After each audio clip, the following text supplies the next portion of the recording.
ബിസ്മില്ലാഹിർറഹ്മാനിർറഹീം. അൽഹംദുലില്ലാഹ് അസ്സലാത്തു വസ്സലാമു അലാ റസൂലിഹിൽ അമീൻ വഅലാ ആലിഹി വസഹ്ബിഹി അജ്മഈൻ. അമ്മാ ബഅദ്. ഏറെ പ്രിയം നിറഞ്ഞ സഹോദരന്മാരെ, അസ്സലാമു അലൈക്കും വറഹ്മത്തുള്ളാഹി വബറകാതുഹു. ഫാത്തിമ ശബരിമാലയുടെ വളരെ ഉജ്ജ്വലമായ സംസാരങ്ങൾ നമ്മളുടെ മനസ്സിനോടാണ് അവർ സംസാരിച്ചത്. അങ്ങ് ഫലസ്തീനിൽ നടന്നുകൊണ്ടിരിക്കുന്ന പോരാട്ടത്തിൻ്റെ, പ്രതിരോധത്തിൻ്റെ, ക്ഷമയുടെ, സഹനത്തിൻ്റെ, സമർപ്പണത്തിൻ്റെ കഥകളും വർത്തമാനങ്ങളും ഇങ്ങ് ഈ പെരുമ്പാവൂരിൽ ഇരുന്ന് നമ്മൾ സംസാരിക്കുന്നത് എന്തിനാണ് എന്ന് അവർ വളരെ കൃത്യമായി ഇവിടെ പറഞ്ഞു വെക്കുകയുണ്ടായി. ഫലസ്തീനിനെ കുറിച്ച്, ഫലസ്തീനികളെ കുറിച്ച് അഭിമാനത്തോടു കൂടി, അവരുടെ ഈമാനിനെ കുറിച്ചും അവരുടെ സബ്റിനെ കുറിച്ചും അവരുടെ ധീരതയെ കുറിച്ചുമൊക്കെ നമ്മൾ സംസാരിച്ചു കൊണ്ടിരിക്കുമ്പോൾ നമ്മളുടെ മനസ്സിലേക്ക് കൂടി ഒന്ന് നോക്കേണ്ടതുണ്ട്. നമ്മളുടെ ഈമാനിനെ കുറിച്ച്, നമ്മളുടെ ത്യാഗത്തെ കുറിച്ച്, നമ്മളുടെ സബ്റിനെ കുറിച്ച്, നമ്മളുടെ സമർപ്പണത്തെ കുറിച്ച്. എല്ലാം നഷ്ടപ്പെട്ടു നിൽക്കുമ്പോഴും, കൺമുന്നിൽ സ്വന്തം മക്കള് കൊല്ലപ്പെടുന്നത് കാണുമ്പോഴും അള്ളാഹുവെ സ്തുതിക്കുന്ന ഉറച്ച ഈമാനുള്ള ഉമ്മമാരെ കുറിച്ച് നമ്മൾ പറയുമ്പോൾ, നമ്മളുടെ ജീവിതത്തിലേക്ക് കടന്നു വരുന്ന ഒരു പ്രതിസന്ധിയുടെ ഘട്ടത്തില് അൽഹംദുലില്ലാ എന്ന് നമുക്ക് എത്ര പേർക്ക് പറയാൻ കഴിയും എന്ന മൂർച്ചയേറിയ ചോദ്യങ്ങൾ അവർ നമ്മളുടെ മനസ്സിലേക്ക് ഇട്ടു തന്നിട്ടുണ്ട്. അത് തന്നെയാണ് ഇത്തരം കൂട്ടായ്മകൾ, ഇത്തരം സംഗമങ്ങൾ. ഈ സംഗമങ്ങളിലൊക്കെ നമ്മൾ പങ്കെടുത്ത് പിരിഞ്ഞു പോകുമ്പോൾ നമ്മളുടെ മനസ്സിലെ ഈമാൻ വർദ്ധിക്കുന്നതായിരിക്കണം. ഈ സാമൂഹികമായ സാഹചര്യത്തിലൂടെ മുന്നോട്ട് പോകുമ്പോൾ ഇവിടുത്തെ പ്രതിസന്ധികളുടെയും പരീക്ഷണങ്ങളുടെയും തീച്ചൂളയിലേക്ക് നമ്മൾ എറിയപ്പെട്ട് കഴിയുമ്പോൾ അവിടെ വളരെ അഭിമാനത്തോടുകൂടി എഴുന്നേറ്റ് നിൽക്കുവാനുള്ള ഈമാനികമായ കരുത്തും മനസ്സിന്റെ നിശ്ചയദാർഢ്യവും വർദ്ധിപ്പിക്കുന്നതായിരിക്കണം ഇത്തരം സംഗമങ്ങൾ എന്ന് പറയുന്നത്. അത് തന്നെയാകണം ഈ പരിപാടിയുടെ റിസൾട്ടുകൾ. കഴിഞ്ഞ 1.5 മാസക്കാലമായി അല്ലെങ്കിൽ 2 മാസത്തോളമായി നമ്മൾ ഫലസ്തീനിനെ കുറിച്ചാണ് കൂടുതലായിട്ട് സംസാരിച്ചു കൊണ്ടിരിക്കുന്നത്, നമ്മൾ ഓർത്തുകൊണ്ടിരിക്കുന്നത്. നമ്മളുടെ ഓർമ്മകളിൽ, നമ്മളുടെ സംസാരങ്ങളിൽ, നമ്മളുടെ കേൾവികളിൽ, നമ്മളുടെ വായനകളിൽ, നമ്മളുടെ അന്വേഷണങ്ങളിൽ, നമ്മളുടെ പ്രാർത്ഥനകളിലൊക്കെ ഫലസ്തീനും ആ ഫലസ്തീനിലെ മക്കളും നിറഞ്ഞു നിൽക്കുന്നുണ്ട്. ആ നിറഞ്ഞു നിൽക്കുന്ന ആ ഓർമ്മകളിലൂടെയാണ് നമ്മൾ മുന്നോട്ട് പോയിക്കൊണ്ടിരിക്കുന്നത്. ഒക്ടോബർ 7-ന് മുമ്പും ഒക്ടോബർ 7-ന് ശേഷവുമെന്ന് ഇനിയുള്ള കാലത്തെ വിശേഷിപ്പിക്കുന്ന തരത്തിലേക്ക് കാര്യങ്ങൾ മുന്നോട്ട് പോയിക്കൊണ്ടിരിക്കുന്ന ഒരു സാമൂഹിക സാഹചര്യത്തിലാണ് നമ്മൾ നിലവില് എത്തി നിൽക്കുന്നത് എന്ന് നമ്മൾ മനസ്സിലാക്കേണ്ടതുണ്ട്. ചില അത്ഭുതങ്ങൾക്ക് ലോകം ഇങ്ങനെ സാക്ഷ്യം വഹിച്ചുകൊണ്ടിരിക്കുകയാണ്. അത്ഭുതങ്ങൾ തന്നെയാണത്. എന്താണ് ആ ഫലസ്തീനിന്റെ പോരാട്ടത്തിൽ നിന്ന് ഒക്ടോബർ 7-ന് ശേഷം ലോകത്തുണ്ടായിട്ടുള്ള പുതിയ അത്ഭുതങ്ങളിലെ ഏറ്റവും വലിയ അത്ഭുതം എന്ന് പറയുന്നത് ഹമാസ് എന്ന് പറയുന്ന ആ പ്രതിരോധ പ്രസ്ഥാനത്തിന്റെ ധീരത തന്നെയാണ് ലോകത്തിന്റെ ഏറ്റവും വലിയ അത്ഭുതമായിട്ട് നിലകൊള്ളുന്നത്. അത്രയേറെ സായുധ സജ്ജരായ, എല്ലാ വിധത്തിലുള്ള ആയുധങ്ങളുമുള്ള, അതുപോലെ തന്നെ എല്ലാ ചാരക്കണ്ണുകളുമുള്ള, പുതിയതായി വികസിപ്പിച്ചെടുക്കുന്ന മുഴുവൻ ആയുധങ്ങളും കൈവശമുള്ള, അത്രയേറെ സൈനിക പിൻബലമുള്ള, അമേരിക്കയുടെ അടക്കം സപ്പോർട്ടുള്ള, അങ്ങനെ ഏറ്റവും വലിയ ലോകത്തിലെ സൈനിക ശക്തിയിൽ മുന്നിട്ട് നിൽക്കുന്ന ഒരു രാജ്യത്തിന്റെ ആക്രമണങ്ങൾക്ക് മുന്നിലെ, അവരുടെ ശക്തിയേറിയ ബോംബാക്രമണത്തിനും കടന്നുകയറ്റത്തിനും മുന്നിലെ പിടിച്ചു നിൽക്കുന്ന, അതിനെ പ്രതിരോധിച്ചു നിൽക്കുന്ന, അവസാനം അവർക്ക് മുട്ടുമടക്കേണ്ടി വരുന്ന ഒരു കാഴ്ചക്ക് ലോകം ഇങ്ങനെ സാക്ഷ്യം വഹിച്ചുകൊണ്ടിരിക്കുകയാണ്. 40 കിലോമീറ്റർ നീളവും 20 കിലോമീറ്റർ വീതിയുമുള്ള ഒരു കുഞ്ഞു പ്രദേശം, ഗാസ എന്ന് പറയുന്ന ഒരു പ്രദേശം, ഇന്ന് ലോകത്ത് അത് കേവലം ഒരു നാടിന്റെ പേരല്ല, ഒരു പ്രദേശത്തിന്റെ പേരല്ല, മറിച്ച് അതൊരു പര്യായ പദമാണ്. ധീരതയുടെ, സമർപ്പണത്തിന്റെ, ആത്മധൈര്യത്തിന്റെ, പ്രതിരോധത്തിന്റെ പര്യായമായിട്ടാണ് ഇന്ന് ഗസയും ഫലസ്തീനും ഒക്കെ ലോകത്തറിയപ്പെട്ടുകൊണ്ടിരിക്കുന്നത്. ധീരമായ ഒരു ഏടാണ് ചരിത്രത്തിലേക്ക് അവർ എഴുതി ചേർത്തുകൊണ്ടിരിക്കുന്നത്. ലോകം അത്ഭുതത്തോടു കൂടി നോക്കുകയാണ്.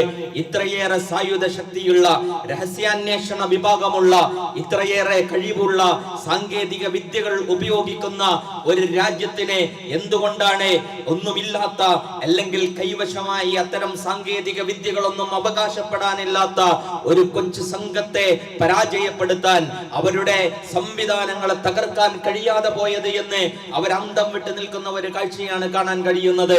നെതന്യാഹു പ്രഖ്യാപിക്കുകയുണ്ടായല്ലോ, യുദ്ധത്തിന് ശേഷം ഗാസയെ എങ്ങനെ ഭരിക്കണം എന്നതാണ് ഇസ്രയേൽ ഇന്ന് ചർച്ച ചെയ്യുന്നത് എന്ന് നെതന്യാഹു പറഞ്ഞിടത്ത് ഇന്ന് നമുക്ക് കാണാൻ കഴിയുന്ന കാഴ്ച, ഗാസ എന്ന് പറഞ്ഞാൽ ഗാസ സിറ്റിയിൽ തന്നെയാണ് ഖസ്സാം ബ്രിഗേഡിന്റെ അതിന്റെ ഭടന്മാരെ ബന്ദികളുമായിട്ട് പ്രത്യക്ഷപ്പെട്ട് നിൽക്കുന്നത് എന്ന കാഴ്ചകളാണ്.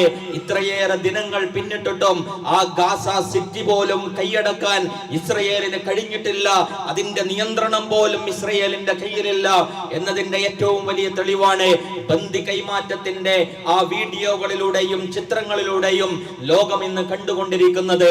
ആ ഗാസത്തിന്റെ അടിയിലെ അല്ലെങ്കിൽ ഫലസ്തീനിന്റെ മണ്ണിലെ തുരങ്കങ്ങൾ നിർമ്മിച്ചിരിക്കുകയാണ്.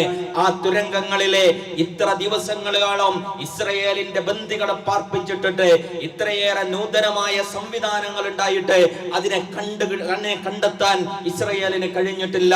മിലിറ്ററി ഓപ്പറേഷനിലൂടെ ഒരൊറ്റ ബന്ദിയെ പോലും മോചിപ്പിച്ചെടുക്കാൻ ഇസ്രയേലിന് കഴിഞ്ഞിട്ടില്ല എന്നിടത്താണ് ലോകം അത്ഭുതം കോറുന്നത്. അത്തരം ചില അത്ഭുതങ്ങൾക്ക് ചരിത്രം ഒരുപാട് സാക്ഷ്യം വഹിച്ചിട്ടുണ്ടല്ലോ. വിശുദ്ധ ഖുർആൻ വായിക്കുന്നവരാണ് നമ്മള്. ചരിത്രത്തിൽ നമ്മൾ കേട്ടിട്ടുണ്ട് എത്രയെത്ര കൊച്ചു കൊച്ചു സംഘങ്ങളാണ് വലിയ സംഘങ്ങളെ അതിജീവിച്ചിട്ടുള്ളത് എന്ന വിശുദ്ധ ഖുർആനിന്റെ പാഠങ്ങളെ ചരിത്രത്തിൽ നമ്മൾ വായിച്ചിട്ടുണ്ട്. ഇന്ന് വർത്തമാന കാലത്ത് നമ്മൾ അതിന് സാക്ഷ്യം വഹിച്ചു കൊണ്ടിരിക്കുന്ന ഒരു കാലത്ത് കൂടിയാണ് നമ്മൾ പോയിക്കൊണ്ടിരിക്കുന്നത്.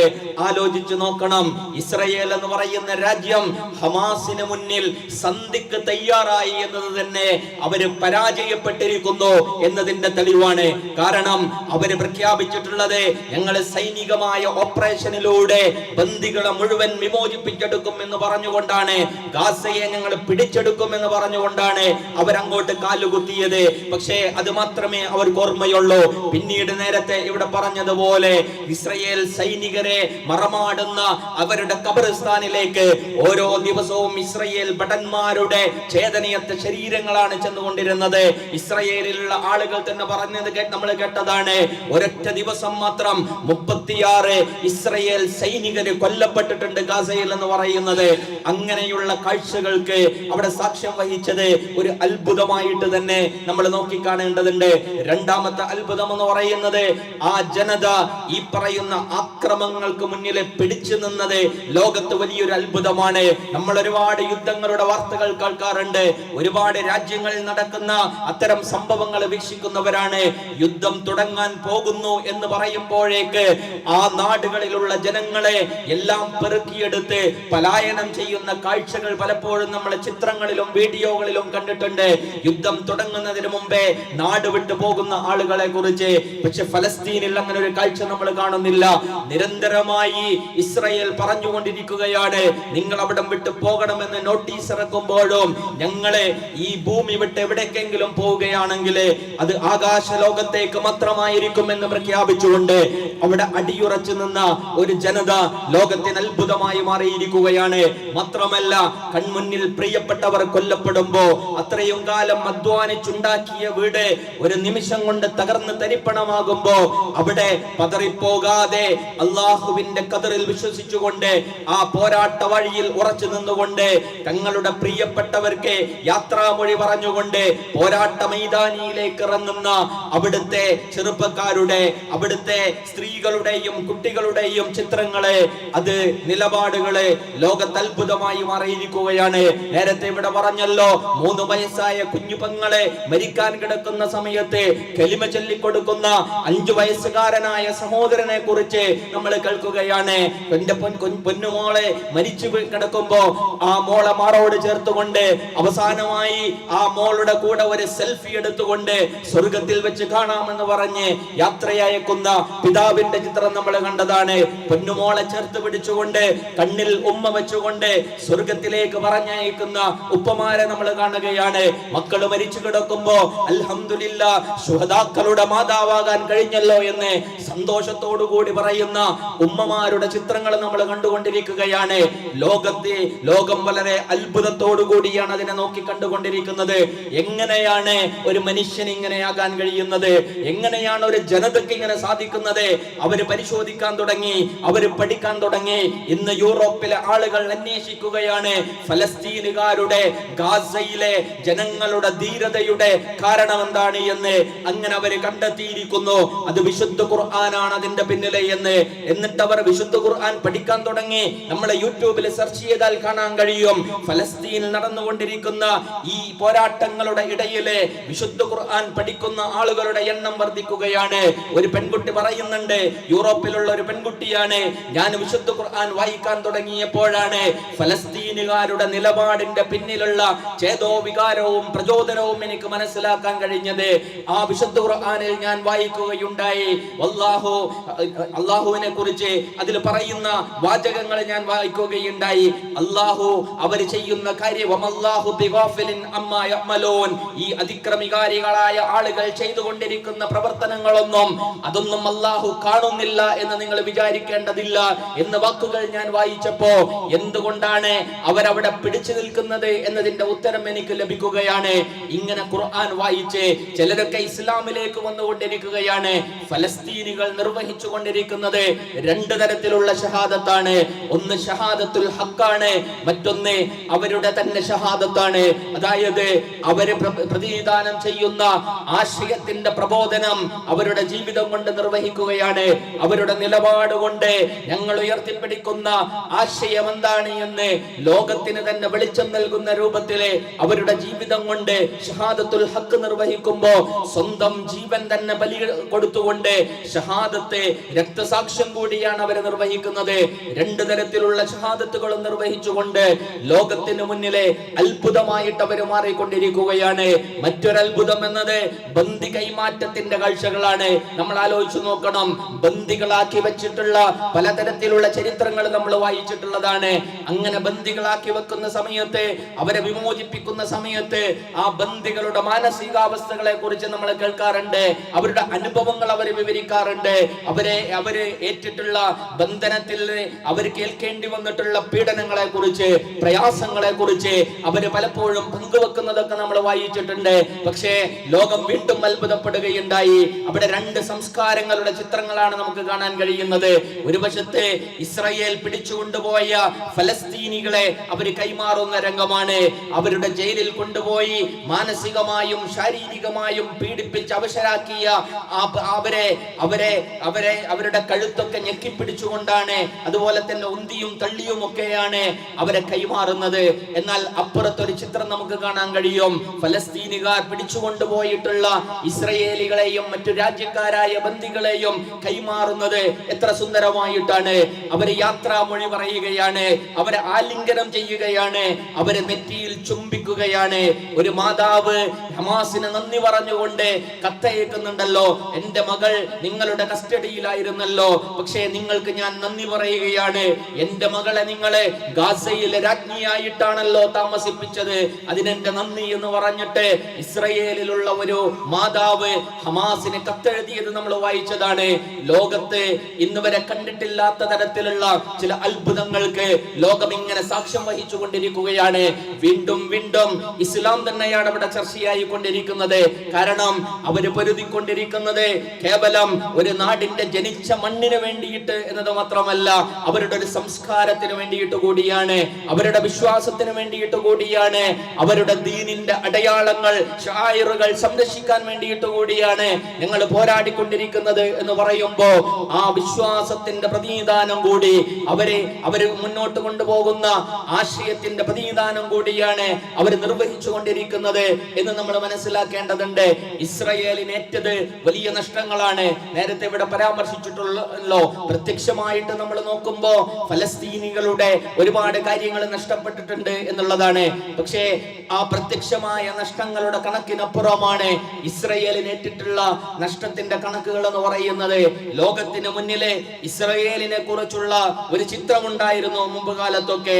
ലോകത്തെ ഏറ്റവും കൂടുതൽ ബുദ്ധിയുള്ള, ഏറ്റവും കഴിവുകളുള്ള, ഏറ്റവും നന്നായി രഹസ്യാന്വേഷണം നടത്താൻ കഴിയുന്ന, നൂതന നൂതനമായ ആയുധങ്ങൾ പ്രയോഗിക്കാൻ കഴിയുന്ന, ലോകത്ത് ആരെയും കൊല്ലാൻ കെൽപ്പുള്ള, അങ്ങനെ മൊസാദിന്റെ അതിന്റെ നിയന്ത്രണമുള്ള ഒരു രാജ്യത്തെ കുറിച്ച് അവർ സംസാരിച്ചിട്ടുണ്ടായിരുന്നു ലോകം. പക്ഷേ ഒക്ടോബർ 7-ന് അതെല്ലാം അങ്ങ് തകർന്ന് തരിപ്പണമായി.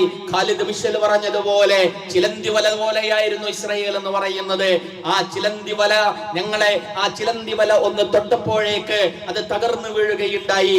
അങ്ങനെയാണ് ലോകത്തിന് മുന്നിലെ ഇസ്രായേലിന്റെ യാഥാർത്ഥ്യത്തെ അനാവരണം ചെയ്യുന്ന ഒരു ഘട്ടം കൂടിയാണ് കഴിഞ്ഞു പോയിട്ടുള്ളത്.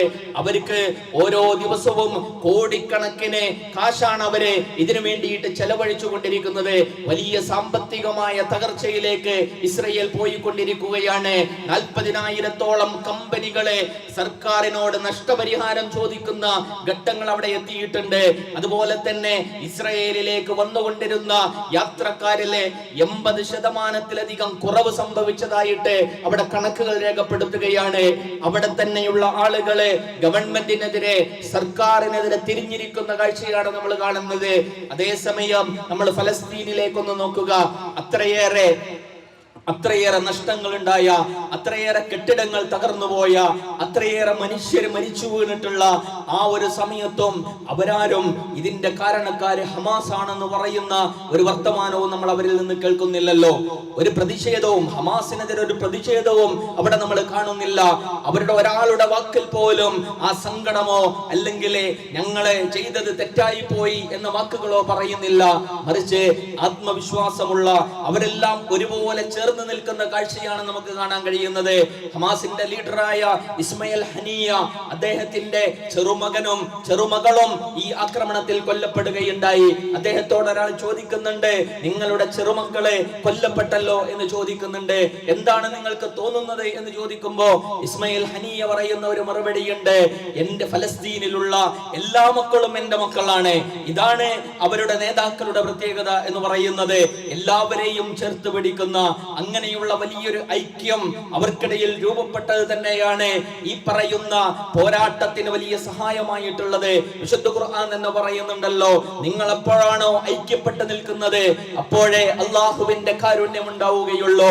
നിങ്ങൾ എപ്പോഴാണോ ഭിന്നിച്ചു പോകുന്നത്, നിങ്ങൾ എപ്പോഴാണോ അങ്ങോട്ടും ഇങ്ങോട്ടും കുറ്റപ്പെടുത്തിയിട്ട് നിങ്ങൾക്കിടയിലുള്ള ഛിദ്രതകൾ ഉണ്ടാകുന്നത്, അപ്പോൾ അള്ളാഹുവിന്റെ റഹ്മത്ത് നിങ്ങൾക്ക് നിഷേധിക്കപ്പെടുമെന്ന് വിശുദ്ധ ഖുർആൻ പറയുന്നുണ്ട്. ഫലസ്തീനികൾക്ക്, ഗാസയിലുള്ളവർക്ക് അള്ളാഹുവിന്റെ റഹ്മത്ത് അവരുടെ പോരാട്ടങ്ങൾക്ക് സഹായമായിട്ട് ഇറങ്ങുന്നുണ്ടെങ്കിൽ അതിന്റെ പ്രധാനപ്പെട്ട ഒരു കാരണം എന്ന് പറയുന്നത് അവര് ഒരുമിച്ച് നിന്നുകൊണ്ട്, മനസ്സുകൊണ്ടും ശരീരം കൊണ്ടും ഒരുമിച്ച് നിന്ന് ഈ പോരാട്ടത്തില് അവര് പങ്കുവഹിക്കുന്നു എന്നത് തന്നെ അള്ളാഹുവിന്റെ കാരുണ്യത്തിന് കാരണമായി മാറുന്നു എന്നതുകൂടി അതിൽ നിന്ന് നമുക്ക് വായിച്ചെടുക്കാൻ കഴിയേണ്ടതുണ്ട്. വിശുദ്ധ ഖുർആനിന്റെ ചില അധ്യാപനങ്ങള് ഈ ഘട്ടത്തിൽ നമ്മള് ഇതിനോട് ചേർത്ത് വെച്ച് വായിക്കേണ്ടതാണ്. ജൂതന്മാരെ കുറിച്ച്, അവരുടെ സ്വഭാവങ്ങളെ കുറിച്ച് വിശുദ്ധ ഖുർആൻ പറയുന്ന ചില കാര്യങ്ങളുണ്ട്.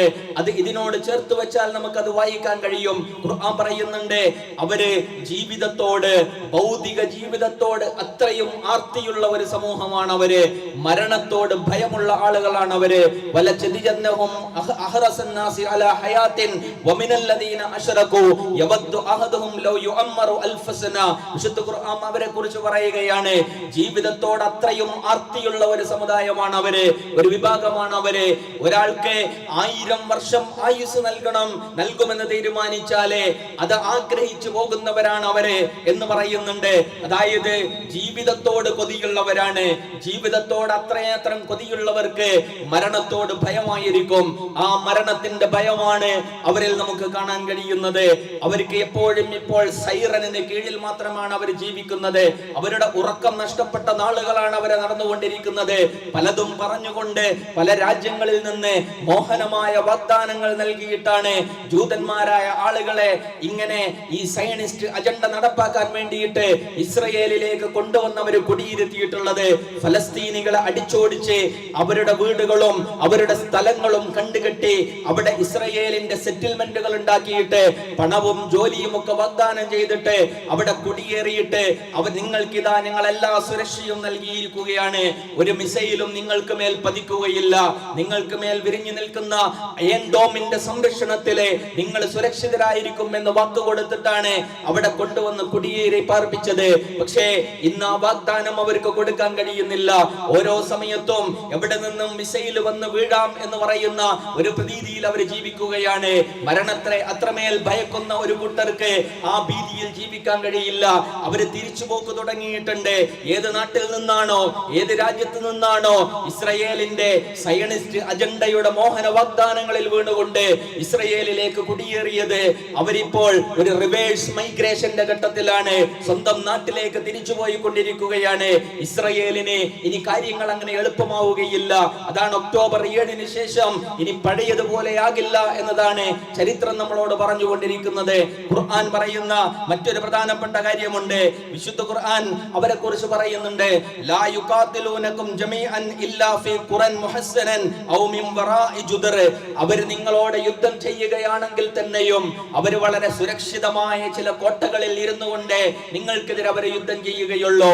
അല്ലെങ്കിൽ ഒരു മറക്ക് പിന്നിലെ ഒരു മതിലിന് പിന്നിൽ നിന്നുകൊണ്ട് അവർ യുദ്ധം ചെയ്യുകയുള്ളൂ. നേരിട്ട് നിങ്ങളോട് ഏറ്റുമുട്ടാൻ അവർക്ക് പേടിയായിരിക്കും എന്നുള്ളത് അത് നമ്മൾ ഇവിടെ കാണുകയുണ്ടായി. അവരെ ആകാശ യുദ്ധം നടത്തിയ സമയത്ത് അവരുടെ രാജ്യത്തിന്റെ സുരക്ഷിത കേന്ദ്രങ്ങളിൽ ഇരുന്നുകൊണ്ട് അവരിങ്ങനെ മിസൈൽ വിടുകയായിരുന്നു. അങ്ങനെ മിസൈൽ വിട്ട് ഒടുവിൽ ബന്ദികളെ വിമോചിപ്പിക്കണമെന്ന ഘട്ടത്തില് അതിന് ഭൂമിയിലേക്ക് ഇറങ്ങാനല്ലാതെ രക്ഷയില്ല എന്ന് കണ്ടപ്പോ കരയുദ്ധത്തിലേക്ക്, നേരിട്ടുള്ള യുദ്ധത്തിലേക്ക് അവർ ഇറങ്ങിയപ്പോ അവരുടെ പദ്ധതികളെല്ലാം തകർന്നു പോവുകയുണ്ടായി. അവർക്ക് അവരുടെ ലക്ഷ്യം നേടിയെടുക്കാൻ കഴിയാതെ പിന്മാറേണ്ടി വരുന്ന കാഴ്ചകളാണ് വരുന്നത്. അതുകൊണ്ടാണ് ഖുർആൻ പറയുന്നത്, അവരെപ്പോഴും ഏറ്റുമുട്ടുമ്പോ സുരക്ഷിതമായ ഇടങ്ങളിൽ നിന്നുകൊണ്ടേ നിങ്ങളോട് പൊരുതുകയുള്ളൂ. നേരിട്ട് മുഖാമുഖം നിന്നുകൊണ്ട് യുദ്ധം ചെയ്യാനുള്ള ധീരത അവർ കാണിക്കുകയില്ല എന്നത് നമ്മൾ ഈ യുദ്ധത്തിന്റെ റിസൾട്ട് പരിശോധിച്ചു നോക്കിയാൽ ഖുർആനിന്റെ അധ്യാപനങ്ങൾ അവിടെ പുലർന്നതായിട്ട് നമുക്ക് കാണാൻ കഴിയും. മൂന്നാമതായിട്ട് വിശുദ്ധ ഖുർആൻ പറയുന്നുണ്ട്, ഇസ്രയേൽ എന്ന് പറയുന്ന അല്ലെങ്കിൽ ഈ രാജ്യം എങ്ങനെയാണ് ഇങ്ങനെ നിലനിൽക്കുന്നത് എന്നതിനെ കുറിച്ച് പലപ്പോഴും നമ്മൾ അത്ഭുതം കൂറാറുണ്ട്. അല്ലെങ്കിൽ ആളുകൾ അത്ഭുതം കൂറിയിട്ട് പറയാറുണ്ട്, അത് അവരുടെ ശക്തി കൊണ്ടാണ്, കരുത്തുകൊണ്ടാണ്, അവർ സ്വന്തമായിട്ട് ലോകത്തെ അവർ ഉണ്ടാക്കിയെടുത്തിട്ടുള്ള അവരുടെ കരുത്താണ് എന്ന്. അങ്ങനെയൊന്നുമല്ല എന്ന് ഇപ്പോൾ തിരിഞ്ഞിരിക്കുകയാണ്. കാരണം അമേരിക്കയുടെ സപ്പോർട്ടില്ലാതെ, സാമ്രാജ്യത്വ ശക്തികളുടെ സപ്പോർട്ടില്ലാതെ ഇസ്രയേലിന് നിലനിൽക്കാൻ കഴിയില്ല എന്ന് തെളിയിച്ച ഒരു പോരാട്ടത്തിന്റെ ദിനങ്ങൾ കൂടിയാണ്. യുദ്ധത്തിന്റെ ആദ്യ ദിനങ്ങൾ മുതലേ അമേരിക്കൻ സൈനികരെ അവിടെ നേരിട്ടെത്തി ആ യുദ്ധത്തിൽ പങ്കാളികളായിട്ട് അമേരിക്കയുടെ ആയുധങ്ങളെ സഹായിച്ചുകൊണ്ടാണ് ഇസ്രയേലിന് പോരാട്ടം മുന്നോട്ട് കൊണ്ടുപോകാൻ കഴിഞ്ഞിട്ടുള്ളത്. ഖുർആൻ പറയുന്നുണ്ട്, അവര് നിലനിൽക്കുകയാണെങ്കിൽ ഇല്ലാ ബിഹബ്ലിൻ മിനല്ലാഹി വഹബ്ലിൻ മിനന്നാസ്, അല്ലാഹുവിൽ നിന്നുള്ള ഒരു കയറും ജനങ്ങളിൽ നിന്നുള്ള ഒരു കയറും ഉണ്ടെങ്കിൽ മാത്രമേ അവർക്ക് നിലനിൽക്കാൻ കഴിയുകയുള്ളൂ എന്നുള്ളതാണ്. അല്ലാഹുവിന്റെ ഒരു ഖദർ എല്ലാവരുടെ നിലനിൽപ്പിലും ഉണ്ടാകും. എന്നാൽ ജനങ്ങളുടെ ഒരു സഹായത്താലാണ് അവർ നിലനിൽക്കുക. ആ ജനങ്ങളുടെ സഹായം എന്നാണോ നിന്നു പോകുന്നത് അന്നതില്ലാതായി പോകും, അവരുടെ ശക്തി ചോർന്നു പോകും എന്ന് വിശുദ്ധ ഖുർആൻ പറയുന്നുണ്ട്.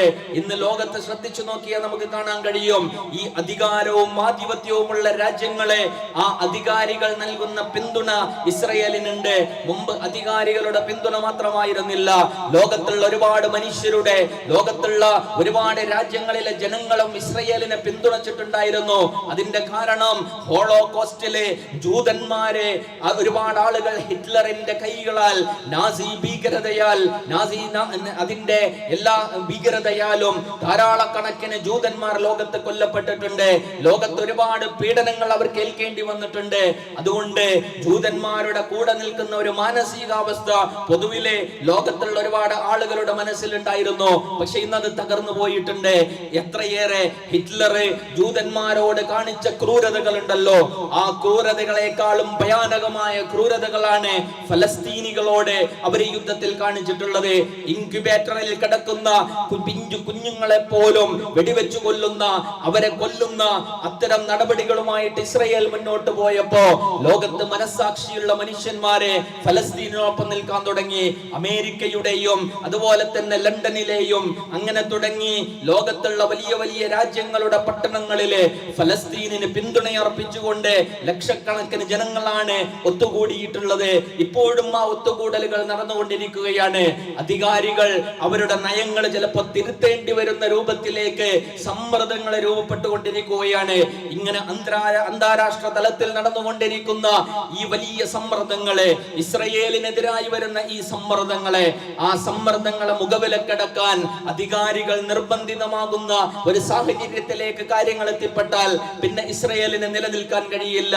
വിറ്റോ പവർ കൊണ്ട് ഇവിടെ അത്തരത്തിലുള്ള ചെയ്തികളെ അവർക്ക് ന്യായീകരിക്കാനും അവരുടെ ചെയ്തികൾ തുടരാനും ഇതുവരെ കഴിഞ്ഞിട്ടുണ്ടെങ്കിൽ, അങ്ങനെ തുടരാൻ കഴിയാത്ത ഒരു സാഹചര്യത്തിലേക്ക് തീർച്ചയായിട്ടും കാര്യങ്ങൾ എത്തിപ്പെടും. നമ്മളുടെ ദൈവശാസ്ത്രപരമായിട്ട് കൂടി നമ്മൾ ഫലസ്തീനിനെ കുറിച്ച് മനസ്സിലാക്കുന്ന ഒരു ജനതയാണല്ലോ. കാരണം ഇസ്ലാമിന്റെ റസൂലുള്ളാഹി സ്വല്ലല്ലാഹു അലൈഹി വസല്ലം ഈ ലോകത്ത് വരാനിരിക്കുന്ന ചില സംഭവ വികാസങ്ങളെ കുറിച്ച് പറഞ്ഞിട്ടുണ്ട്. ആ സംഭവ വികാസങ്ങൾ ഈ ലോകം അവസാനിക്കുന്നതിന് മുമ്പ്, അന്ത്യനാളിന് മുമ്പ് ലോകത്ത് നടക്കുന്ന ചില കാര്യങ്ങളെ കുറിച്ച് പറഞ്ഞിട്ടുണ്ട്. ആ കാര്യങ്ങൾ അധികവും സംഭവിക്കുന്ന ഇടം ബിലാദുഷാം എന്ന് പറയുന്ന ഇടമാണ്. ബിലാദുഷാം എന്ന് പറയുന്നത് ഇസ്രയേലും ലബനാനും ഫലസ്തീനും ഒക്കെ അടങ്ങുന്ന പ്രദേശത്തിനാണ് ബിലാദുഷാം എന്ന് പറയുന്നത്. അങ്ങനെയുള്ള ചില ചരിത്ര സംഭവങ്ങളുടെ അരങ്ങ് ഒരുങ്ങിക്കൊണ്ടിരിക്കുന്ന സൂചനകൾ കൂടിയാണ് ഈ സന്ദർഭത്തിൽ നമ്മൾ വായിച്ചെടുക്കേണ്ടത്. റസൂൽ സല്ലല്ലാഹു അലൈഹി വസല്ലം പറയുന്നുണ്ട്, ഒരിക്കൽ കൂടി ഈസാ നബി അലൈഹിസ്സലാം ഈ ലോകത്തേക്ക് വരുന്ന ഒരു കാലം വരാനുണ്ട്. അങ്ങനെ ഈസാ നബി അലൈഹിസ്സലാം വന്ന് അനീതിയുടെയും അക്രമത്തിന്റെയും ശക്തികളെ ഇല്ലാതാക്കി ലോകത്ത് നീതി പുലരുന്ന ഒരു ലോകത്തെ സ്ഥാപിക്കുന്ന ഒരു കാലം വരാനുണ്ട് എന്നുള്ളതാണ്. ഈസാ നബിക്ക് മുമ്പ് ദജ്ജാൽ ഇറങ്ങി വരും. ആ ദജ്ജാലിന്റെ കീഴിലെ സയനിസ്റ്റുകളായ ജൂതന്മാർ അണിനിരക്കുന്ന കാഴ്ചകളെ കുറിച്ചുള്ള സൂചനകൾ ഹദീസുകളിലുണ്ട്. അവരെ കൂട്ടം കൂട്ടമായിട്ട് ദജ്ജാലിന്റെ കൂടെ അണിനിരന്നുകൊണ്ട് വിശ്വാസികൾക്ക് നേരെ യുദ്ധം ചെയ്ത് അവരുടെ പല പ്രദേശങ്ങളും കൈയടക്കി ആളുകളെ കൊന്നൊടുക്കി ഇങ്ങനെ മുന്നോട്ട് പോയിക്കൊണ്ടിരിക്കുന്നുണ്ടാകും. അങ്ങനെ ഒരു ദിവസം ദമസ്കസിന്റെ വെള്ളമിനാരങ്ങളിൽ, അവിടെയുള്ള പള്ളിയുടെ വെള്ളമിനാരങ്ങളിലൂടെ ഈസാ നബി അലൈഹിസ്സലാം ഇറങ്ങി വരും. അങ്ങനെ അന്ന് സുബഹി നമസ്കരിക്കാൻ വേണ്ടിയിട്ട് വിശ്വാസികളോടൊപ്പം പള്ളിയിൽ ഒരുമിച്ച് കൂടും. അവിടുത്തെ ഇമാമിനൊപ്പം ചേർന്നുകൊണ്ട് ഈസാ നബി അലൈഹിസ്സലാം ദജ്ജാലിന്റെ നേതൃത്വത്തിൽ ഒരുമിച്ച് കൂടിയിട്ടുള്ള ആ വലിയ സൈന്യത്തെ അഭിമുഖീകരിക്കുവാൻ വേണ്ടി ചെല്ലും. ഈസാ നബിയെ കാണുന്ന മാത്രയിൽ ദജ്ജാലെ വെള്ളത്തിൽ ഉപ്പലിയുന്നത് പോലെ അങ്ങ് അലിഞ്ഞു പോകും. ദജ്ജാല് പിന്മാറും. അങ്ങനെ ഓടിക്കൊണ്ടിരിക്കും. ഇസ്രയേലിലേക്കാണ് ഓടുക. അതിനെ പിന്നാലെ പിന്തുടർന്നുകൊണ്ട് ഈസാ നബിയും ചെല്ലും. അങ്ങനെ ഇസ്രയേലിലുള്ള ലുദ് എന്ന് പറയുന്ന പട്ടണത്തിന്റെ വാതിൽക്കൽ വെച്ചുകൊണ്ട് ദജ്ജാലിനെ പിടികൂടി വധിച്ചു കളയുന്ന സംഭവങ്ങളെ കുറിച്ച് റസൂൽ സല്ലല്ലാഹു അലൈഹി വസല്ലം വിശദീകരിച്ചു തരുന്നുണ്ട്. അങ്ങനെയുള്ള ചില കാലങ്ങൾ കൂടി നമുക്ക് പ്രതീക്ഷ നൽകുന്ന ചില കാലങ്ങളാണ്. അസത്യത്തിന്റെയും അക്രമത്തിന്റെയും ശക്തികളെ ഇല്ലാതാക്കിയിട്ട് നീതി പുലരുന്ന ഒരു കാലം വരുന്നതിന്റെ പ്രതീക്ഷകളും സൂചനകളും ഒക്കെ ആ ദൈവശാസ്ത്രപരമായിട്ട് കൂടി അതിനെയൊക്കെ മനസ്സിലാക്കിയിട്ടാണ് നമ്മൾ മുന്നോട്ട് പോകേണ്ടത്. അതുകൊണ്ട് ഒരിക്കലും നമുക്ക് നിരാശ ബാധിക്കേണ്ടതില്ല. ചിലരൊക്കെ പറയാറുണ്ട്, എന്താണ് ഇങ്ങനെയൊക്കെ തുടർന്നു കൊണ്ടിരിക്കുന്നത്?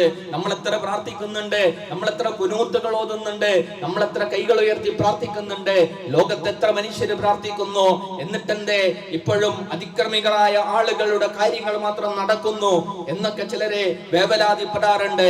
നമ്മൾ മനസ്സിലാക്കേണ്ടത്, അള്ളാഹുവിനെ ഈ ലോകത്ത് ഈ ദുനിയാവിൽ ചില നടപടിക്രമങ്ങളുണ്ട്. സുന്നത്തുള്ള എന്നാണ് ഖുർആൻ അതിനെ കുറിച്ച് പറഞ്ഞിട്ടുള്ളത്. അള്ളാഹുവിന്റെ ചില നടപടിക്രമങ്ങള്, അത് ചിലപ്പോ പ്രത്യക്ഷമായിട്ട് മാത്രം കാര്യങ്ങളെ വിലയിരുത്തിയാൽ നമുക്കത് മനസ്സിലാക്കണമെന്നില്ല. അള്ളാഹു തന്നെ അതിനെ കുറിച്ച് പറയുന്നുണ്ട്. എപ്പോഴും തിന്മകൾ ചെയ്യുന്ന, അതിക്രമങ്ങൾ ചെയ്യുന്ന ആളുകളെ ആ അതിക്രമങ്ങൾ ചെയ്യുമ്പോൾ തന്നെ പെട്ടെന്ന് പിടികൂടുക എന്ന ഒരു രീതി അള്ളാഹുവിനെ സംബന്ധിച്ചിടത്തോളം ഇല്ല. അള്ളാഹു ചില സമയങ്ങൾ അനുവദിച്ചു കൊടുക്കും. ഏത് അക്രമിക്കും, ഏത് അധർമ്മകാരികൾക്കും അള്ളാഹു ചില സമയങ്ങൾ അവധി നീട്ടി കൊടുക്കുന്ന ഒരു രീതിയുണ്ട്. അതൊരു വശത്ത് അവരോടുള്ള ഒരു ദൈവികമായ കാരുണ്യത്തിന്റെ ഭാഗമാണ്. കാരണം ഏത് അക്രമിയായ മനുഷ്യനായാലും, എത്ര അധർമ്മികാരിയായ മനുഷ്യനായാലും, ആ മനുഷ്യൻ തന്റെ തെറ്റ് മനസ്സിലാക്കിയിട്ട് തിരിച്ചു വരണം എന്നതാണ് അള്ളാഹുവിന്റെ ഉദ്ദേശം എന്ന് പറയുന്നത്. അതിനു വേണ്ടിയിട്ട് ഒരു സമയം നീട്ടിക്കൊടുക്കുന്ന രീതിയുണ്ട്. സമയം നീട്ടിക്കൊടുക്കുന്നതിന്റെ രണ്ടാമത്തെ രീതി എന്ന് പറയുന്നത്, ഈ അക്രമകാരികളായ ആളുകളെ അവരെത്രമാത്രം തങ്ങളുടെ അക്രമത്തിൽ മുന്നോട്ട് പോകും എന്നത് നോക്കാൻ കൂടിയാണ്. അങ്ങനെയുള്ള ഒരു നോട്ടം അള്ളാഹു ഇവരുടെ മേലുണ്ട്. അതിനെ കുറിച്ചാണ് അള്ളാഹു സുബ്ഹാനഹു വ തആല പറയുന്നത്, വലാ തക്സബല്ല അതിക്രമികരായ ആളുകൾ ചെയ്തു കൂട്ടുന്ന കാര്യങ്ങളെ കുറിച്ച് അള്ളാഹു അശ്രദ്ധനാണ്, അള്ളാഹു ഇതൊന്നും കാണുന്നില്ല എന്ന് നിങ്ങൾ വിചാരിക്കേണ്ടതില്ല. കണ്ണുകൾ തുറിച്ചു പോകുന്ന ഒരു ദിവസത്തേക്ക് അവർക്ക് അവധി നീട്ടിക്കൊടുക്കുക മാത്രമാണ് അള്ളാഹു ചെയ്തിട്ടുള്ളത്. അള്ളാഹു ഇതൊക്കെ കണക്ക് വെക്കുന്നുണ്ട്, ഇതൊക്കെ കാണുന്നുണ്ട്. ആ കണക്ക് വെച്ച് ഇതൊക്കെ കണ്ട് ആ അതിക്രമത്തിന്റെ കൂട്ടുനിന്നവരെ, അതിക്രമം ചെയ്തവരെ, അവരെക്കെല്ലാം കണക്ക് തീർക്കുന്ന ഒരു കാലം വരാനുണ്ട് എന്ന് വിശുദ്ധ ഖുർആൻ നമ്മളെ ഓർമ്മപ്പെടുത്തുന്നുണ്ട്. അതുകൊണ്ട് നിരാശരാകാതെ മുന്നോട്ട് പോകുക എന്നതാണ് നമ്മൾ പഠിക്കേണ്ട ഏറ്റവും പ്രധാനപ്പെട്ട പാഠം. രണ്ടാമത്തെ കാര്യം എന്ന് പറയുന്നത് നമ്മളുടെ ജീവിതത്തിലേക്ക് കൂടി ഇതിന്റെ പാഠങ്ങൾ ചേർത്ത് വെക്കുക എന്നുള്ളതാണ്. അതാണ് ആദ്യം പറഞ്ഞത്. വ്യക്തിപരമായിട്ട് നമ്മൾ നമ്മളുടെ ഈമാനിനെ കുറിച്ച് ആലോചിച്ച് നോക്കേണ്ട ഒരു സമയം കൂടിയാണ്. നമ്മളുടെ സമർപ്പണത്തെ, നമ്മളുടെ ത്യാഗത്തെ, നമ്മളുടെ ജീവിതത്തെ നമ്മൾ അളന്നു നോക്കണം. നമുക്കെല്ലാം സ്വർഗത്തിൽ പോകണമെന്ന് ആഗ്രഹിക്കുന്നവരാണ് നമ്മള്. ഏത് സ്വർഗത്തിലാണ് നമുക്ക് പോകാനുള്ളത്? ഈ ഫലസ്തീനികൾ പോകുന്ന സ്വർഗത്തിലേക്കാണല്ലോ. സ്വന്തം മക്കളെ കൊല്ലപ്പെടുമ്പോ ഷഹീദായതിന്റെ പേരിൽ അള്ളാഹുവിനെ സ്തുതിക്കുന്ന ഉമ്മമാരും ഉപ്പമാരും ആ പിഞ്ചു മക്കളുമൊക്കെ ഓടിക്കളിക്കുന്ന സ്വർഗത്തിലേക്ക് നമുക്കങ്ങനെ വെറുതെ കടന്നു ചെല്ലാൻ കഴിയും എന്ന് നമ്മൾ വിചാരിക്കേണ്ടതില്ല. അതിക്രമത്തിന്റെയും അനീതികളുടെയും ശക്തികൾക്ക് മുന്നിലെ പതറാതെ അടിയുറച്ചു നിന്ന് മുന്നോട്ട് പോകുന്ന പരീക്ഷണങ്ങളിലൂടെ നമ്മൾ കടന്നു പോകേണ്ടി വരും.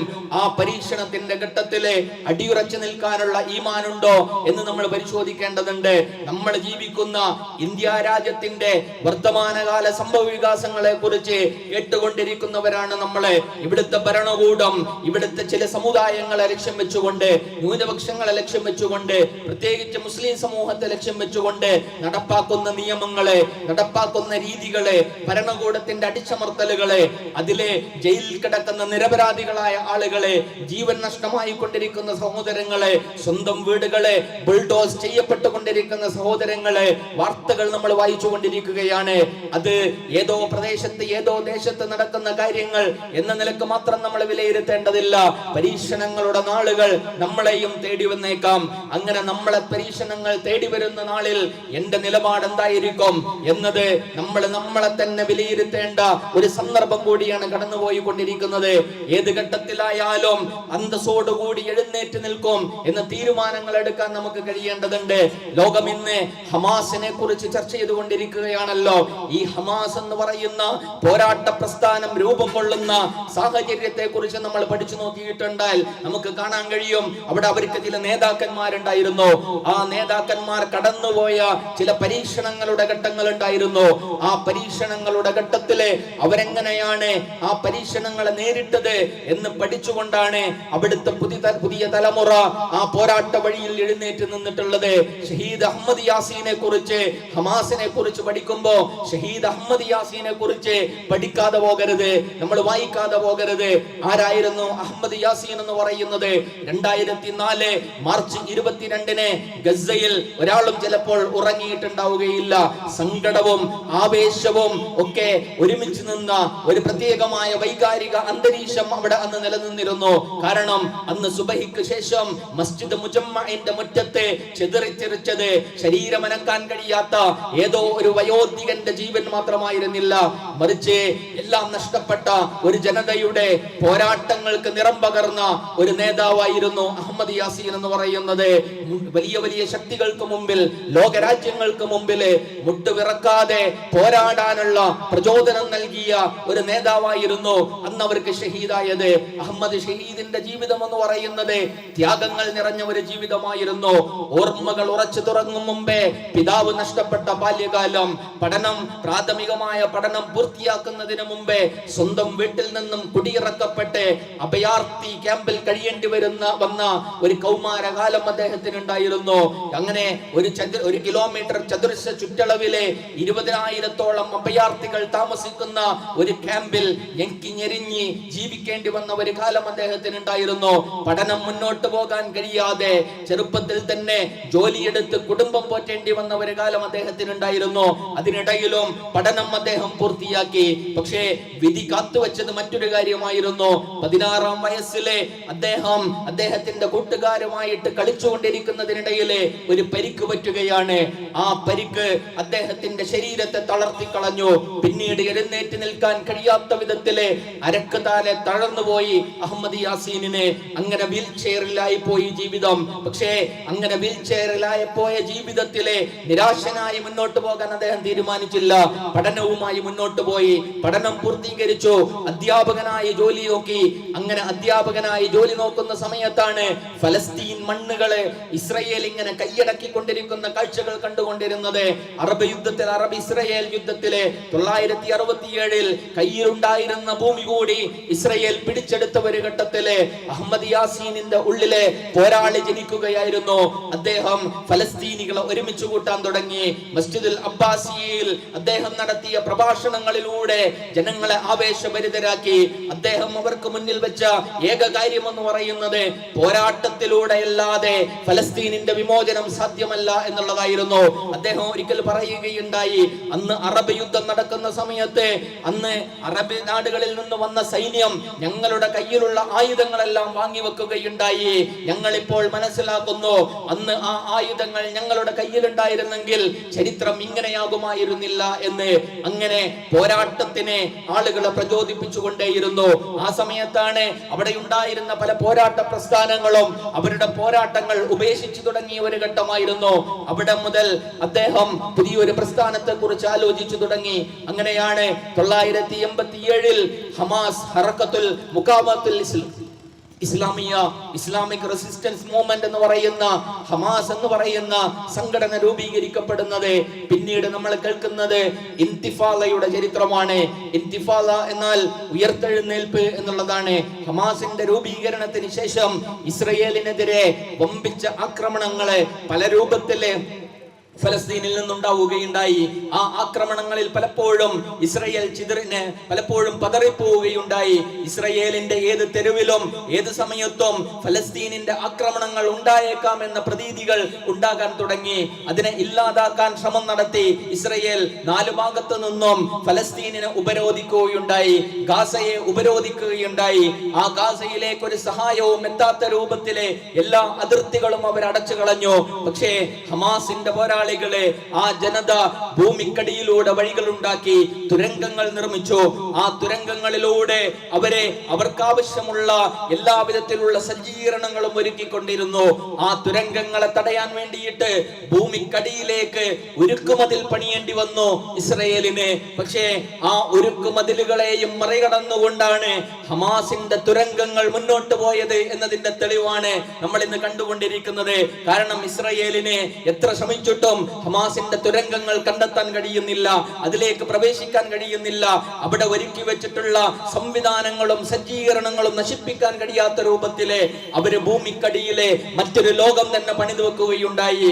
ആ ലോകത്ത് നിന്നുകൊണ്ടാണ് അവർ ഈ പോരാട്ടം നയിച്ചുകൊണ്ടിരിക്കുന്നത്. അതിന് പ്രചോദനം നൽകിയ നേതാവായിരുന്നു അഹമ്മദ് ഷഹീദ് എന്ന് പറയുന്നത്. മൊസാദ് അദ്ദേഹത്തെ നോട്ടമിട്ടു. അദ്ദേഹത്തെ വകവരുത്താനുള്ള എല്ലാ ശ്രമങ്ങളും നടത്തി നോക്കി. 3 തവണയാണ് ചലിക്കാൻ തലമാത്രം ചലിപ്പിക്കാൻ കഴിയുന്ന അദ്ദേഹത്തെ നിശബ്ദമാക്കാൻ വേണ്ടിയിട്ട് 3 തവണയാണ് അദ്ദേഹത്തെ ജയിലിലടച്ചത്. പക്ഷേ അതൊന്നും അദ്ദേഹത്തിന്റെ ആത്മവീര്യത്തെ തകർത്ത് കളയുകയുണ്ടായില്ല. ജയിലിൽ വെച്ചുകൊണ്ട് 16 വയസ്സുള്ള അദ്ദേഹത്തിന്റെ മകനെ മുന്നിൽ കൊണ്ടുവന്ന് നിർത്തിയിട്ട് ക്രൂരമായിട്ട് പീഡിപ്പിക്കുകയുണ്ടായി. ഈ പോരാട്ട പ്രസ്ഥാനം പിരിച്ചുവിടാൻ വേണ്ടിയിട്ട് അഹമ്മദ് യാസീൻ അതിനു മുമ്പിലൊന്നും തളർന്നു പോയിട്ടില്ല. ജയിൽ മോചിതനായ ശേഷം അഹമ്മദ് യാസീൻ പറയുന്നുണ്ട്, ജയിൽ എന്ന് പറയുന്നത് കൈപ്പേറിയ അനുഭവങ്ങളുടെ ദിനങ്ങളാണ്. പക്ഷേ അതിന് പോസിറ്റീവായ ചില വശങ്ങളുണ്ട്. എന്റെ നാഥനുമായിട്ട് എനിക്ക് ഒറ്റയ്ക്കിരിക്കാനുള്ള ഒരുപാട് സമയങ്ങൾ ജയിലിൽ എനിക്ക് കിട്ടുകയുണ്ടായി. വിശുദ്ധ ഖുർആൻ ഞാൻ മനഃപ്പാഠമാക്കിയത് ജയിലിൽ വെച്ചുകൊണ്ടാണ്. വലിയ വലിയ ഗ്രന്ഥങ്ങൾ ഞാൻ വായിച്ചത് ജയിലിൽ വെച്ചുകൊണ്ടാണ്. ഓരോ ഫലസ്തീനിയെയും നമ്മൾ മനസ്സിലാക്കണം. അത്രയേറെ പ്രതിസന്ധികളിലൂടെ കടന്നു പോകുമ്പോഴും അതിനെ എങ്ങനെയാണ് പോസിറ്റീവായ അവസരമാക്കി മാറ്റുക എന്നതാണ് അദ്ദേഹം ചിന്തിച്ചു തുടങ്ങി അവർ ചിന്തിക്കുന്നത് എന്നതാണ് അതിൽ നിന്ന് നമുക്ക് മനസ്സിലാകുന്നത്. അങ്ങനെ അദ്ദേഹം വീണ്ടും ഈ പോരാട്ട പ്രസ്ഥാനത്തെ മുന്നോട്ട് നയിക്കുന്നതിനിടയില് ഇസ്രയേൽ തീരുമാനിച്ചു, നേതാക്കളെ ഇല്ലാതാക്കിയാൽ ഈ പ്രസ്ഥാനത്തെ നശിപ്പിച്ചു കളയാമെന്ന്. അങ്ങനെയാണ് 2004 മാർച്ച് 22 സുബഹി നമസ്കാരം കഴിഞ്ഞ് പുറത്തിറങ്ങുന്ന അഹമ്മദ് ഷഹീദിന് നേരെ ഇസ്രയേലിന്റെ മിസൈൽ വന്നുകൊണ്ട് ആ ശരീരത്തെ നിശബ്ദമാക്കി കളയുന്നത്. ഉടനെ തന്നെ അടുത്ത നേതാവായ റന്തീസിയെയും അവരില്ലാതാക്കുകയുണ്ടായി. നേതാക്കളെ ഇല്ലാതാക്കിയാൽ ഈ പോരാട്ടത്തെ തകർക്കാൻ കഴിയും എന്നാണ് അവർ കണക്ക് കൂട്ടിയതെങ്കിൽ അവർക്ക് തെറ്റിപ്പോയിട്ടുണ്ടായിരുന്നു എന്നതിന്റെ തെളിവാണ് അബൂ ഉബൈദമാർ എഴുന്നേറ്റ് നിൽക്കുന്നത്. അവിടെ അവർക്ക് നേതാക്കളെ ധാരാളമായിട്ട് സമ്മാനിച്ചു കൊണ്ടിരിക്കുകയാണ്. ഇനിയും ഈ പ്രതിരോധം ശക്തിപ്പെടാനേ വഴിയുള്ളൂ. കാരണം ഇസ്രയേലിന്റെ അധിനിവേശത്തിന് എത്ര വയസ്സാണോ ഉള്ളത് അത്ര തന്നെ വയസ്സുണ്ട് ഫലസ്തീനിന്റെ പ്രതിരോധത്തിനും എന്ന് പറയുന്നത്. അവിടെ പിറന്നു വീഴുന്ന ഓരോ കുഞ്ഞും ഇസ്രയേൽ എന്ന് പറയുന്ന അധിനിവേശകന്റെ അന്ത്യം കുറിക്കുക എന്ന സ്വപ്നം സാക്ഷാത്കരിക്കാൻ വേണ്ടിയിട്ടാണ് അവര് ജീവിച്ചു കൊണ്ടിരിക്കുന്നത്. അവർ ഡോക്ടറാകുന്നത്, അവർ എഞ്ചിനീയർ ആകുന്നത്, അവരങ്ങനെ പഠിച്ച് പല ഉദ്യോഗങ്ങളിലും എത്തുന്നത് ജീവിക്കാൻ വേണ്ടി മാത്രമല്ല, ഇസ്രയേലിനെ ഇല്ലാതാക്കുക എന്ന സ്വപ്നം കൂടി പേറിയിട്ടാണ്. അങ്ങനെയുള്ള ഒരു ജനത ലോകത്തിന് അത്ഭുതം സൃഷ്ടിച്ചു കൊണ്ടിരിക്കുമ്പോ ആ അത്ഭുതത്തോട് ഐക്യദാർഢ്യപ്പെടുകയാണ് നമ്മൾ ഇവിടെ നിന്നുകൊണ്ട്. ആ ഐക്യദാർഢ്യത്തെ നമ്മളുടെ മനസ്സിലേക്ക് ഏറ്റെടുക്കുക, നമ്മളുടെ ജീവിതത്തിലേക്ക് ഏറ്റെടുക്കുക, നമ്മളുടെ നിലപാടുകളിൽ ഏറ്റെടുക്കുക. ഈ ലോകത്തെ അത്തരം അനീതികൾക്കെതിരെ, അക്രമത്തിനെതിരെ നിലകൊള്ളുന്ന, അങ്ങനെ ആത്മാഭിമാനത്തോടുകൂടി മുന്നോട്ട് പോകുന്ന ചരിത്രം അങ്ങനെ രേഖപ്പെടുത്തുന്ന കൂട്ടത്തില് നമ്മളും ഉണ്ടാകേണ്ടതുണ്ട്. അങ്ങനെയാണ് ഈ ലോകത്ത് തലയുയർത്തി ജീവിക്കാൻ കഴിയുമെങ്കിൽ ആ തലയുയർത്തി ജീവിക്കുന്നവർക്കാണ് നാളെ അള്ളാഹുവിന്റെ സ്വർഗം വാഗ്ദാനം ചെയ്യപ്പെട്ടിട്ടുള്ളത്. അതുകൊണ്ട് പ്രതീക്ഷയോടുകൂടി മുന്നോട്ട് പോകുക. അള്ളാഹു സുബ്ഹാനഹു തആല നമ്മളെ അനുഗ്രഹിക്കുമാറാകട്ടെ. അള്ളാഹുവേ, ഫലസ്തീൻ പോരാട്ടത്തെ നീ വിജയിപ്പിക്കണമേ നാഥാ. അള്ളാഹുവേ, അവരുടെ ചെറുത്തുനിൽപ്പുകൾക്ക് നീ കൂടുതൽ ശക്തി പകരണമേ നാഥാ. അള്ളാഹുവേ, അവരുടെ എല്ലാ അർത്ഥത്തിലുമുള്ള ഈമാനികമായ കരുത്തും ഭൗതികമായ ശേഷിയും നീ വർദ്ധിപ്പിച്ചു കൊടുക്കണമേ അല്ലാ. അള്ളാഹുവേ, ക്രൂരരായ സയനിസ്റ്റുകൾക്ക് നീ നാശമുണ്ടാക്കണമേ നാഥാ. അവരുടെ എല്ലാ ശക്തിയും നീ ചോർത്തിക്കളയണമേ അല്ലാ. അള്ളാഹുവേ, ആശുപത്രികൾക്ക് മേൽ ബോംബിട്ട പിഞ്ചു കുഞ്ഞുങ്ങളെ പോലും കൊന്നുകളഞ്ഞ ക്രൂരരായ ആളുകളാണ് നാഥാ സയനിസ്റ്റുകളായ ആളുകളെ. അവരോട് നീ എല്ലാ അർത്ഥത്തിലും അവർക്ക് നീ പകരം വീട്ടണമേ അല്ലാ.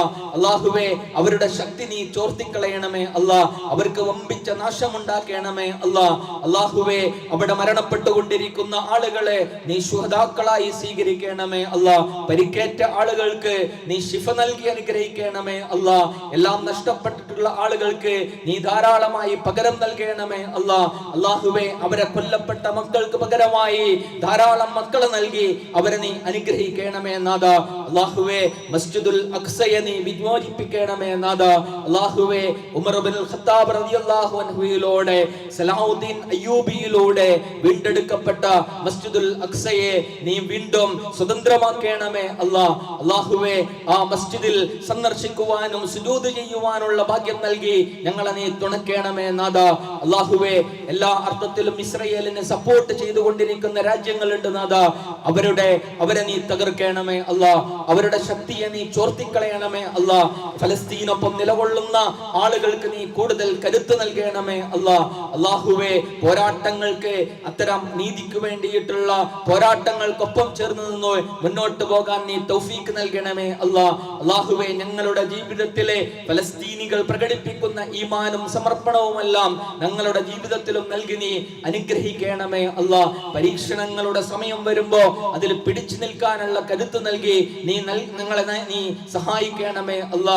അല്ലാഹുമ്മ അഇസ്സൽ ഇസ്ലാമ വൽ മുസ്ലിമീൻ വഅദില്ല الشرك والمشركين وأذل الظلم والظالمين اللهم انصر المجاهدين في فلسطين اللهم انصر المجاهدين في فلسطين اللهم دمر أعداءك أعداء الدين اللهم عليك باليهود المعتدين اللهم عليك باليهود المعتدين اللهم عليك باليهود المحتلين اللهم شتت شملهم اللهم فرق جمعهم اللهم زلزل أقدامهم يا جبار يا قهار اللهم حرر المسجد الأقصى اللهم حرر المسجد الأقصى اللهم انصر إخواننا في سبيلك يا رب العالمين ربنا تقبل منا دعاءنا إنك أنت السميع العليم وتب علينا إنك أنت التواب الرحيم آمين آمين برحمتك يا أرحم الراحمين وآخر دعوانا الحمد لله رب العالمين السلام عليكم ورحمة الله وبركاته.